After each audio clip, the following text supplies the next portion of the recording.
ba projet machiavélique nyonso ba ça contre Congo, entre autres Macron est là-dedans. Il vient chez nous pour nous amadouer.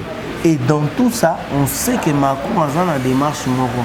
C'est un non-événement que les Congolais vont réserver à quel moro chaléré tendenge bateau msuba oloba.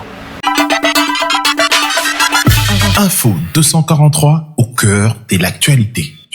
Bon thème de Kobalandi et si nous avons été vraiment ébélé pour la Kolanda Bisso à travers Info 243. Merci de la confiance et fidélité et permettez à Bisso toujours que ça là au Kito Kopenza. Je suis pas seule sur ce plateau. Je suis avec mon invité, lui c'est Zang Zangombe, lui il est coordonnateur. Il y a ONG, l'homme au centre de tout. Avec lui, on va parler actualité. Vous qui déjà l'homme au centre de tout. Et là, qui c'est que Azalakawana juste pour nous accompagner, baignon sans des difficultés parce qu'il y a tal mingi motoliboso, il y a makamunyoso, motoliboso, il y a ma futurité motoliboso, na makamunyoso tout. Je dis bonjour et bienvenue Zangombe Zang. Et bonjour maman Vanessa, bonjour Nabalandignon, au peuple congolais, na biso place Lozali, nous lobby Nazali Fiston Zangombe, le coordonnateur à l'homme au centre de tout, où Ezali Asbel, où il pense à la population, il pense à la bien-être à l'homme, et l'ingaka et aider Bakonzi, base de décision, où il cadrer la volonté, na coacher l'homme au centre de tout. Voilà pourquoi tu hésites à rater pour le peuple n'a pas action na ba makamnyo se toucher société. Voilà, bonne santé, makamnyo se les cas bien. Oui. ONG Asbel les les cas kitoko. Oui, merci beaucoup maman Vanessa. Makamnyo les cas bien. ONG Nabiso eza lelo implanté na Équateur na Sidoubangi, précisément na Gemena. Là où on a des grands projets agricoles et à Bilangana, projet à santé. Parce que nous avons que biso tolinga l'homme poise à bien, faut santé na bien, instruction na bien, environnement na bien. Et on a toujours ça à Bilanga, na niveau wana et puis toujours ça la centre de santé et ici à Kinshasa présentement Torobanda d'ici là na ba formation, encadrement des jeunes filles mères, encadrement des jeunes désœuvrés et puis les démunis. Ok. Voilà. Merci beaucoup Zangombe Zang. Question dans Raïli Bossu Ezali par rapport à arrivé à Emmanuel Macron, Ezali Bongo les 5. Réaction en tant que population Ezali dans moment Oyo. Merci beaucoup maman Vanessa. Disons que je suis tellement déçu à comment dans le 21e siècle on peut encore nous sensibiliser pour nous réserver accueil chaleureux à un président français qui est comme un président de tout le pays, pays sur l'Afrique, comme président Moko Alingaya na Congo. Si dans le cadre diplomatique peut-être il y a échange entre son homologue et puis si dans le cadre pays ami France, mais dans le les enjeux il a l'air, pour moi il n'est pas bienvenu au Congo parce que dans le cadre de la communauté internationale l'air G ya kolinga ko bini Congo ya ko souffrir Congo ba projet machiavélique nyonso ba ça contre Congo, entre autres Macron est là dedans parce que Macron akangaki babiloko na biso babibundeli na biso oyo utaki à destination mususu zo ke ne place mususu bakangaki on en France tango ba force vive telemi et le même Macron a accueilli ko proposer mais levé il y a une notification à niveau du conseil de la sécurité. Ça dit que Macron est en train de jouer les jeux de chaud et de froid. Il est en train d'alimenter Rwanda et l'Union européenne. A financé Rwanda à $20 millions pour soutenir l'armée dans la guerre. En même temps, il vient chez nous pour nous amadouer. Et dans tout ça, on sait que Macron a dans la démarche moro. Et là, on est à Yambakiba, président Félix en France, à Solaina Kagame. Il demande à ce que tout négocier comment dans le pays agresseur. Donc pour moi, c'est un non-événement que les Congolais vont réserver à quel moro chaléré tendenge bateau msuba oloba. Tout boycotter Koyanae. Le président Belé Africain, le président Burundi a l'équipe de Moutouganae, qui a coûté un chef d'État d'Abimi. Pourquoi Macron? C'est tant d'importance. Pourquoi Bozo Boya, Bozo Martelly, Bozo Boya, Likamutali Macron, atia ma colonie awa te bozo reprocher non, ça dit que les jeux qui se jouent au niveau de la communauté internationale, la France, la Belgique, l'Angleterre, l'Allemagne, la grande puissance on va composer communauté internationale. La politique mise en place par France-Africa, on va venir en France-Afrique, parce qu'il faut dire aucun pays africain où ils ont développé par la France. Les pays africains où ils ont colonisé par la France, il n'y a pas la démocratie.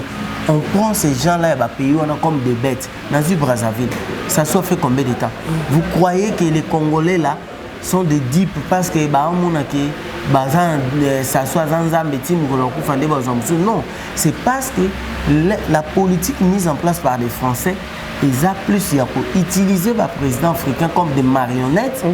Koko dans conflit, côté la bisoka na guerre, ça France a se développé, France a son amour rebelle.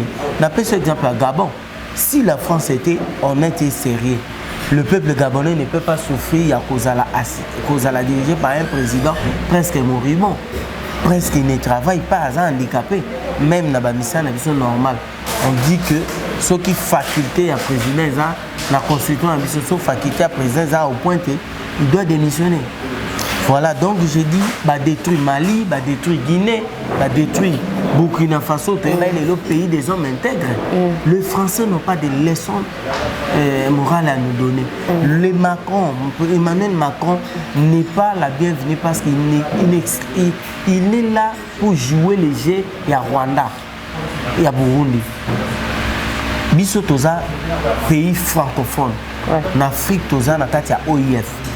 Mais l'OIF est dirigé par une Rwandaise. Et puis, tout ce qui s'est fait, les lots ont boycotté même j'ai la francophonie, bien que ça n'a rien à voir avec l'aspect. Mais quand vous montrez mon contentement, il faut montrer en sens. Il va venir ici pour nous dire quoi? Déjà, il parle aux Africains comme ils sont devant un professeur d'université, devant les enfants et la maternelle. Tout ce que Macron dit, même des discours qu'il fait en Guinée, il fait en France, en Mali, ça ne tient pas debout. C'est un monsieur, même un Français lui a traité d'un vide, d'un île. Il a dit Macron, c'est un île. Donc on ne peut pas accepter que tout réservé à Keimoro Chaléré dans Macron, c'est comme s'il était un roi. Encore, c'est comme si tout ça est dans le 16e siècle. Qui vient s'il veut voir son homologue, ailleurs accueillir, à Monier, ce qu'il va faire, et puis accueillir.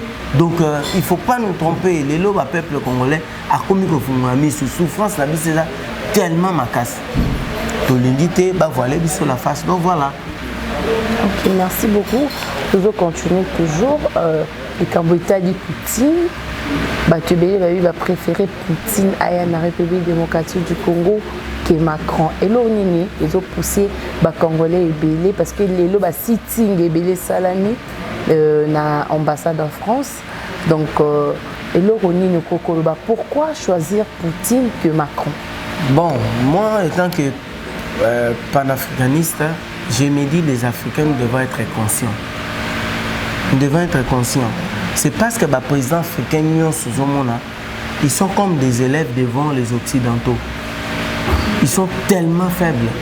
Ils ne savent pas que toi, on a valeur. Vous pensez que Emmanuel Macron ou Poutine, à l'écart qui n'y est, à l'écart qui va croire mes crouma, à l'écart qui va c'est question de temps, c'est question on a eu à connaître grand guerrier en Afrique, président comme Blaise Compaoré. C'était des jeunes et des présidents africains qui se souciaient de dire la vérité et savoir côté les Mélabamindele. Est-ce que Poutine peut venir ici pour nous mettre la paix? Non. D'autant plus que Poutine a la communauté internationale. Il a parmi les pays puissants du monde. Ils sont dans le jeu et les rangées. Il sait, sur le lot à Poutine ailleurs. Vous pensez que Poutine va venir et faire que l'intérêt américain, l'intérêt français, va belger dans la bannie et puis à aider les Congolais, on sait tout. Entre les États, c'est question, il y a intérêt. Entre les États, c'est question, il y a rapport de force. Lorsqu'il y a, vous avez une armée forte, avec la population mature, avec un président autoritaire ou dynamique, tout va aller. Et comment Mobutu est arrivé à Yarosaba, ma relation avec Poutine, avec la Russie, c'était entre amis, c'était pas la faiblesse. Mobutu, relation entre Chine avec Mao Tse-tung, c'était pas la faiblesse. Mais les lots, qu'est-ce que nous les Africains, nous montrons en face et à occidentaux? C'est qu'un signe à faiblesse. Signe à faiblesse. Ils ont des matériels, ils ont tout, mais nous on a de l'or, on a des mines, on a des cobalt, on nous laisse la famine. On nous laisse la famine pour tout réfléchir bien. Et pose-toi la question, pourquoi tous les pays africains, président africain, salaka, projet agro-pastoral et bien agriculture en grande quantité, les Afrique mobilisée. Tout va aller de là. Si la Chine les a développé, c'est à cause de Bilanga. Si Corée du Nord, Corée du Sud, Japon, ça les développé, Japon na Bilanga. Mais on nous laisse na condition. C'est comme si on impose à nos présidents africains de ne pas chercher à Kolonganzala. Parce que ceux qui Kolonganzala, Africains qui réfléchissent trop vite, puis à Rosala, na défense macasse. Donc nous sommes en train de plénicher pour rien, même si si Poutine, RDC, il ne va pas venir, il y a Rosepezabiso, tout comme on a payé ce total. Entre Russie et l'Ukraine, ce sont des frères. Ce sont des frères. Ils sont dans l'Union soviétique. Et les aussi se font des guerres, ils s'entretuent. C'est léger et politique. Ça n'a rien à voir. Donc il ne va pas. Nous devons acheter des armes, nous devons mobiliser nos peuples, nous devons faire l'effort pour que tout tombe l'Afrique, tout tombe le Congo, tout comme à un niveau où le président Obakoufa paie à leur âme. Nyerere, Thomas Sankara, où le Bakoufa bazara un souci Afrique est libre. C'est tout simplement ça. Nelson Mandela. Bon, j'aime pas trop parler de Nelson Mandela. Pourquoi?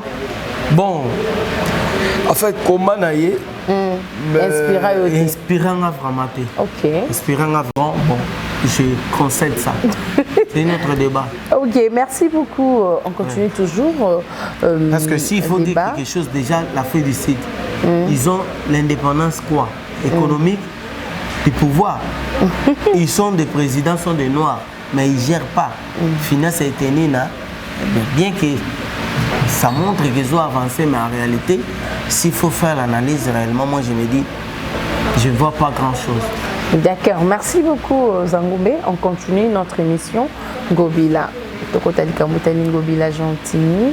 Obayembe papa chéri Gentini. Batbali mingi kle bayembe bongote.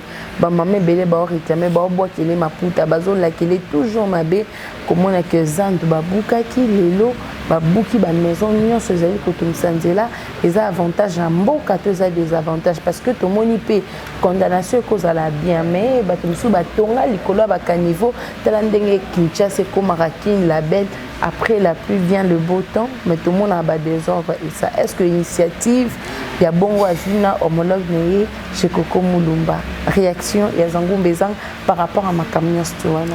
Merci beaucoup Vanessa. Tout ça la émission Belé na yo.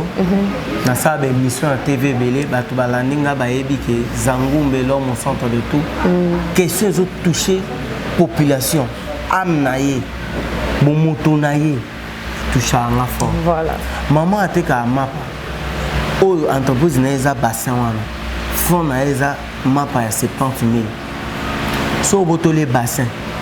Botolé ni. Momotonaye presque. Il vit dans ça et il vit grâce à ça. Nayebisaka yo ke pour ville à Kinshasa et Bonga. Il faut pas toujours gouverneur oyo alors dépendre de la politique, a plus politique et la plus autorité de la ville. Comprendre? Zandu wana babuka toloba tosala ba émission. Atanda kuna yo lalaka. Mutu aza mayele. Avant buka ndako na yo tonga ndako mususu, il faut zana na ba matériel. Il faut yeba na olala wapi le temps na otonga pour na ya kozonga na kati. ata mutani nga tonganda kuna bandana kolala na kati après continuer à ça la réforme asilisa na finissage ya oyo ezanana projet ya kobuka zanu tolobaka ezalaka projet sans plan ni planification ezalaka projet il y a un groupe libanais qui voulait financer pour basala ba concession minene basa ba galerie na bango ya minene comme pouvoir na biso l'économie est plus gérée par les expatriés et comme le contrat n'a pas bien marché qui a roulé qui on ne sait pas Ngobila est incapable pendant 2 ans et obimisa biso na souffrance ya marché conséquence au kanga marché na ville à Kinshasa on a 24 communes dont 23 communes batu nyonso bakendaka na centre ville moko batu nyonso bakendaka na zando place oyo ba belge ba aménagera quand même. Pourquoi tu peux ça proposition? Pourquoi ne pas fallait to comme toi na 4 districts? Pourquoi fallait pas qu'on crée zando mnene na Tchangu, zando mnene na niveau ya Lukunga, zando mnene na niveau ya Mwamba, zando mnene na niveau ya Funa. Il fallait commencer par créer un zando de population boyanga ukota. Na Lukunga oyebi place zando des années. À part zando ya barré zakana haute tension ba baro kufa. Ti le longo bilala incapable de buka. Zando wana na c'est à haute tension. Aujourd'hui encore, on a pleuré, on a dit que les inondations au Yosama, la ville à Kinshasa, c'est causé par la déconstruction anarchique. Voilà. On a crié, on a crié.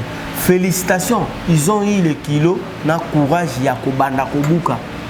Mais tout ce qui se fait sans planification, ils aura toujours na faille. Tout ce qui se fait sans programmation, ils ont toujours une conséquence mabé. On commence par où pour faire quoi? Raison à kobuka, tozo buka pour na nini, pour esa la nini. Na kota la débit à démarche na bango.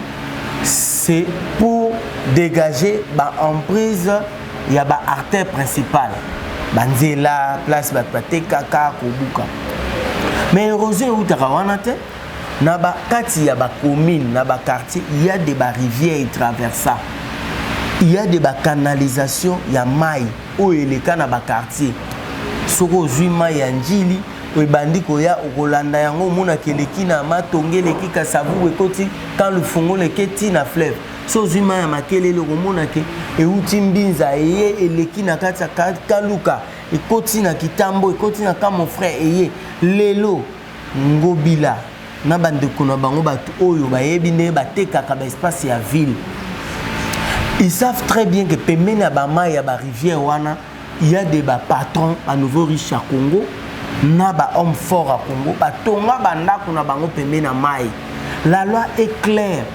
Cette loi depuis 1960, la loi sur les emprises naba domaine public à l'État détermine que pembe na rivière, vous avez 10 mètres, on ne peut pas construire. Pembe na aéroport, vous avez au moins 50 mètres qui beaucoup construit. Pembe na port. Il y a un domaine public à l'État, il palais du peuple. Il y a une école. Il y a un marché. Il y a un hôpital. Tout cela, ce sont des planifications et des lois bien structurées. Mais quand vous commencez à Yakobuka, bien, je suis tellement d'accord avec ça. Parce que Tosenga qui est fort. Mais là où lui, il oublie. La ville à Kinshasa a un plan. Nous avons une université à Kinshasa avec Isaïe. Il y a urbanisme et architecture. Donc on a des domaines là, il y a des étudiants au Babimaka chaque mois, chaque année. Babimaka. C'est question d'approcher experts à la matière. Qu'est-ce que nous devons faire pour éviter l'érosion? Qu'est-ce que nous devons faire pour éviter des constructions anarchiques? Lelo n'a pas sur exemple simple. Nabamboko est sérieux. Quartier moko teko la mukambala moko est commis à 5-10 immeubles. Parce que chaque immeuble est utilisé ba o ba benga ba o isé. Na kati immeuble wana na appartement il y aura ba tunyo so ba utiliser mai.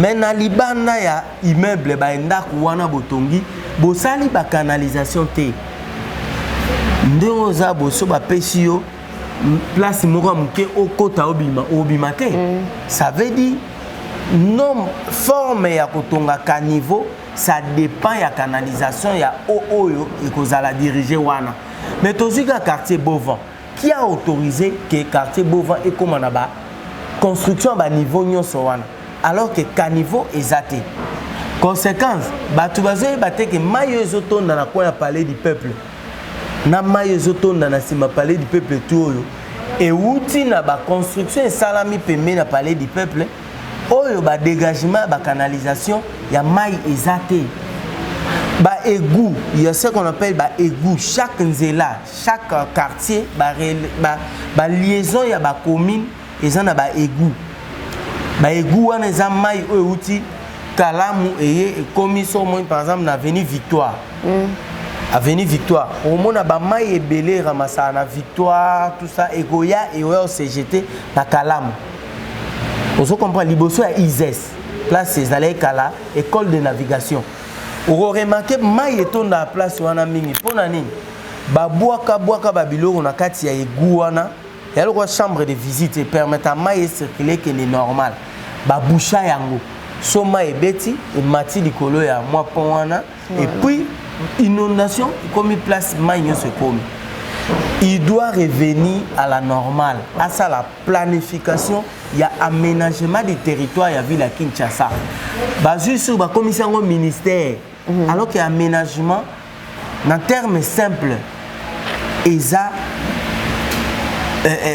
aménagement il y a société à tout moment on peut améliorer parce qu'il y a des éléments où il société il y a la démographie hein c'est-à-dire nombre et accroissement il y a population et nombre il y a bateau le Kinshasa ils ont subi banini belé ngobila dans tout ça c'est qui lui préoccupe batou baleli mingi na bandana nous quelque part et après j'ai appris que ba suspendre dango sur question batou ba autour biso bino bato société civile bolekana TV botu na ngobila na bato abuki na bato babimisa biloko na bango avant babuka mais babuki nante na bao babisi nante lokwa ba suspendre na bato babuki la bango zandu to sala nani donc ça peut m'emboisant les zandu déjà déjà cop moko très avancé ils ont déjà cop politique peut-être que ce chef d'état a sali attention té et ko jouer na électorat na parce que ça c'est anormal prince le quoi Kasavu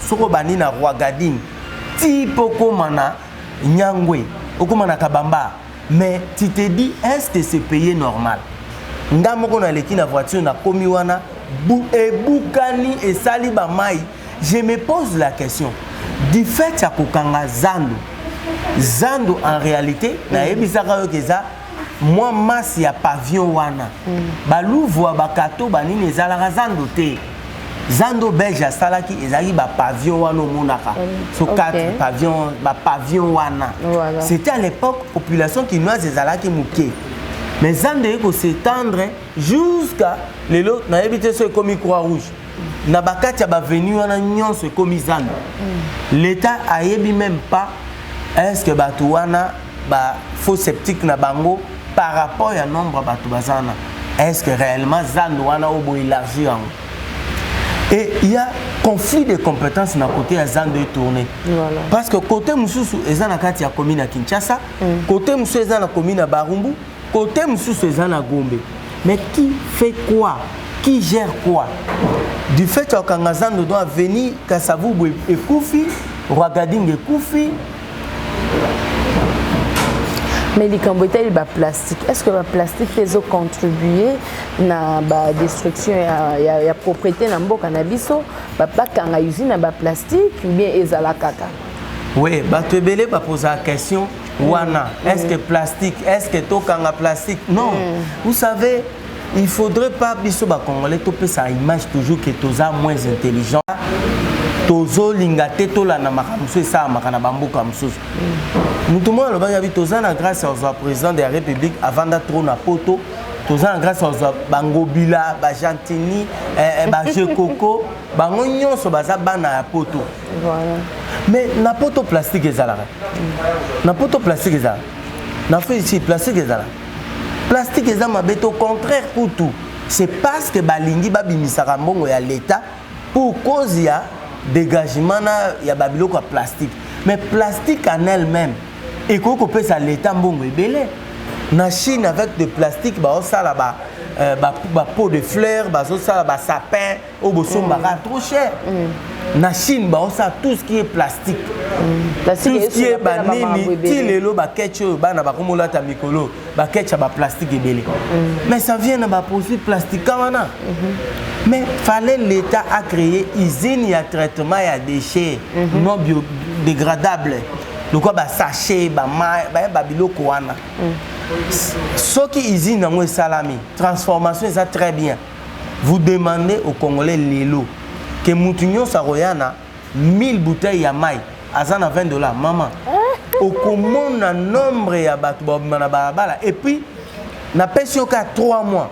Au moins il y a une bouteille à plastique dans la parce que quelqu'un va faire un effort à binga l'élo na luka 6000 bouteilles. Faut l'élo na bimana $80. Politique est mal. Boye na politique moko sans planification, on appelle ça une association moko bazobengango kintoko. J'ai fait des investigations chez Gazolo bangana lokota ba bouteille ti on a que na ba pesa 500 francs. Ça veut dire le départ et à projet déjà mal et atteindre objectif TEPO mutazo minimiser déjà le quoi et la bino. Et paramètres, c'est ça paramètre à gestion des déchets. Napoto place Ndeko Jatini à Vanda, Napoto place Ndeko Jekoko à Vanda, il y a des services, il y a des cantonniers, il y a des services, il y a l'État, il y a dégagement, il y a des immondices. Parce que chaque jour, la population consomme. Chaque jour, les déchets n'abissent des tonnes, chaque jour. Mais on va jeter ça où? On jette ça d'abord où? Nakato momuke to monaka tango coronavirus ya kana mboka na biso bakonzi mboka ba lobaki que moto akolata cash net en foot à 10 000 francs. Batunyo subande kolata cash net. Est-ce que toko kepe na lire wana te na ndenga salubrité na baña so bachaka ba déchets partout au bois qui déchets na se aux na lomande na yo l'état ko instaurer système wana te pour empêcher ba dégâts musezo salama partout parce que mona muta longo libanda na fulu a cheka liboso lupangu na ye et créer des ordres ngo les ça permettre que ba caniveau ça pour boucher tout le temps. Est-ce que ali wana te peut tout en éco simba. Merci beaucoup de Vanessa. Vous savez, au plus nous évolué, l'État a une responsabilité pour ça bêtise. Comment aider la population à enfreindre la loi.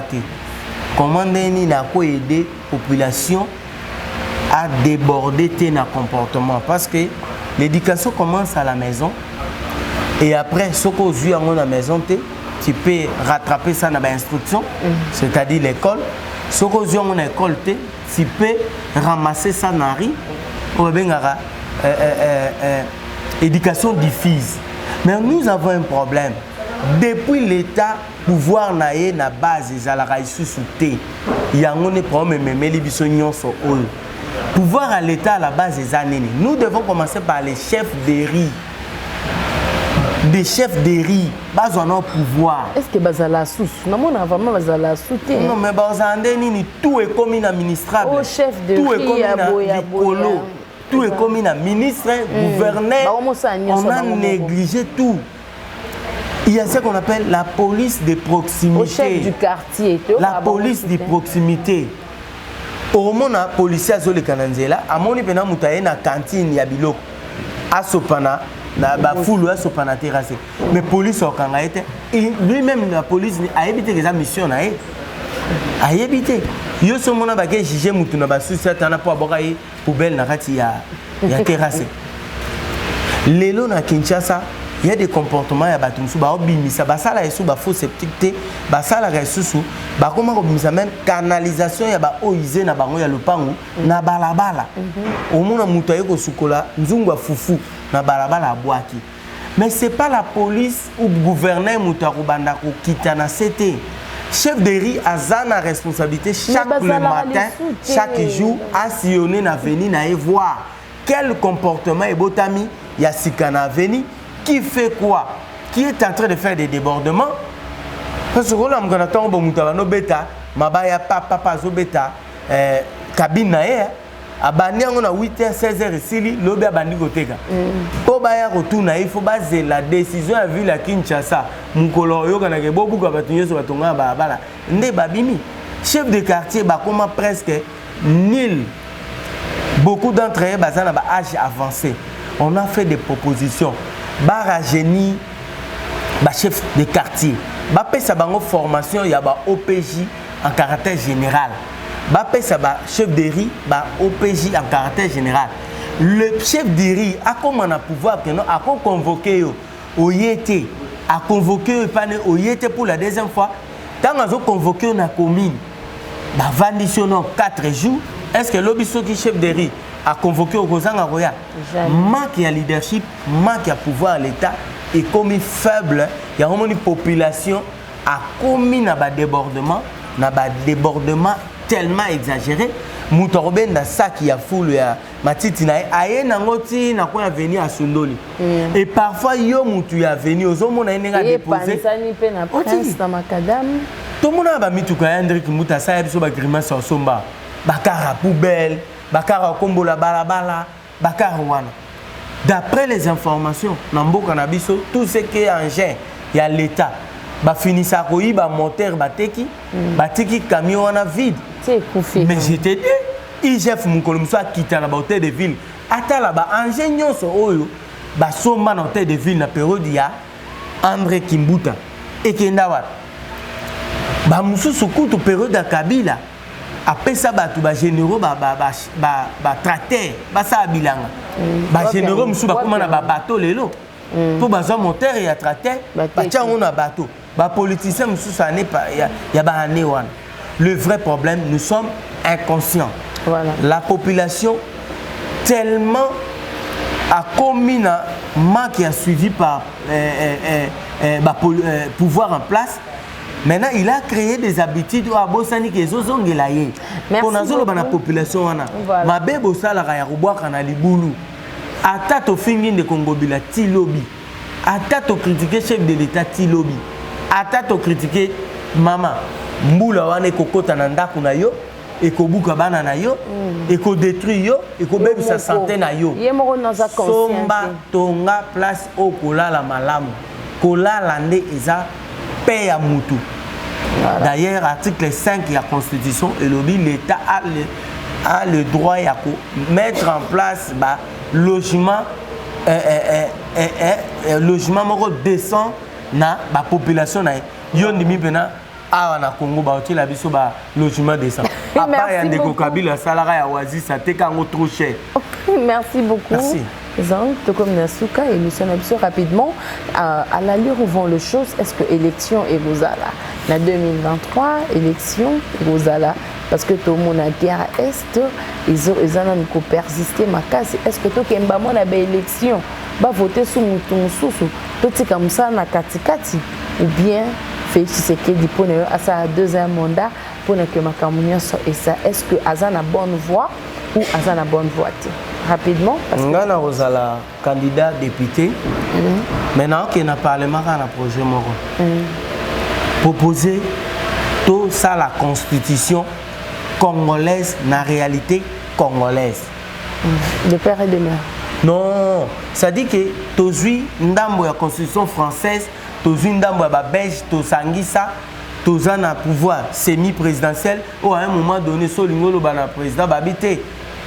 Séparation du pouvoir, les hommes ont gouvernement. Donc ça dit qui gère quoi, qui a la responsabilité de quoi. Alors que Moutoua Zara redevable dans le mandat, c'est le chef de l'État. Élection, ils ont bien pour les Congolais, pour Bapona Mina Bango. Élection, ils ont COP pour l'organisation internationale, comité international, communauté internationale, pour la COP na Congo. Pour nous faire un chantage sur le chef de l'État. À l'élection, si tu as accompagné, si tu as pression, tu as signé l'accord, ratifié l'accord. Ce qui est, tu es le guerre. Tu as la pour preuve, tu as dit que déstabiliser dans l'Est. Est-ce que pour te pallier dans ma élection. Parce que l'élo, pour ça l'élection sans bata est, pour moi je me dis, ils ont péché mon nez. Voilà. C'est comme si c'était planifié pour te écarter bande qu'on a vu sur est comme ça. Tant que bakokata bakaniza ngo bien. Bango bakomi na pays mususu d'ailleurs ba voter chef d'État et komi légitimité na niveau de la nation. Moi j'ai proposé bien que ebeta batu. Moi je ne vois pas les chefs de l'État. Mais moi je propose en tant que Congolais, tous à la réaliste et sérieux. Soy tobiton ni makaka élection bâclée. Oyo ko sepelisa que chef de l'État leki na deuxième tour mbang. Après on a des autres de kokota na ba élection monsieur Rolanda ba député ba sénateur na ba nini. Après guerre à est koko ma problème. Moi je propose c'est qu'on devrait mettre un budget pour organiser rapidement les élections, soi-disant pour dire respecter délai constitutionnel et surtout il faut dire constitution kizobazo banga na benga obongo. Et bamba ya ba mindele zangatina. To reporter l'élection dans 2 ans. Je ne parle pas de glissement, ça c'est le mot politicien. Je parle de report pour 2 raisons. Bien aider les Congolais dans la situation sociale au Tozanango. Et belé à des milliards de dollars, ou de coca di manande de batandi quoi seni. Bako surfacturer biloko. Oroyo ka bombe.